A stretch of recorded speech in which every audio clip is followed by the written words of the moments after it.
Have you ever heard of a lost book of the Bible? A book so epic it was called the Book of the Wars of the Lord. It's a fascinating mystery, mentioned only once in the entire Bible, in the book of Numbers, chapter 21, verse 14. This single verse opens up a world of questions. What was this book? What stories did it contain? And why isn't it in our Bible today? Let's dive into the story of this phantom text. The Bible itself tells us about other books and records that were kept by the ancient Israelites. Think of them like official court chronicles or historical archives. The Book of the Wars of the Lord was likely one of these.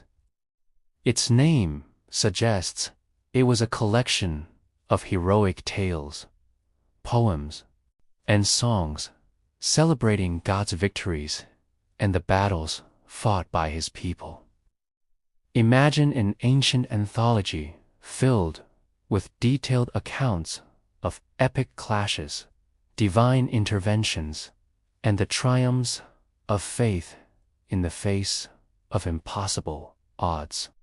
The verse in Numbers mentions it while describing the Israelites' journey.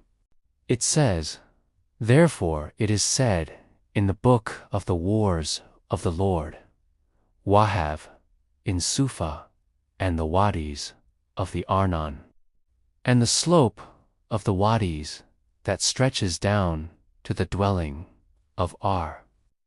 This sounds like a snippet from a travelogue or a victory song, referencing specific geographical locations tied to a significant event, probably a battle won with God's help.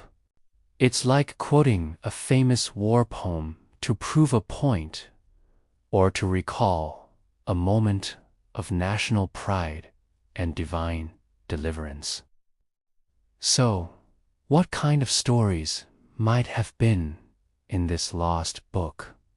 We can only speculate, but it's exciting to think about. Perhaps it had a more detailed account of the parting of the Red Sea, told from the perspective of a soldier. Maybe it contained songs about the walls of Jericho tumbling down, sung by the priests who marched around the city. It could have held sagas of lesser-known heroes and battles that didn't make it into the final canon of Scripture, but were cherished stories passed down through generations. These would have been tales meant to inspire courage and remind the Israelites that God was their ultimate warrior and protector, fighting for them and with them. Why is the book lost?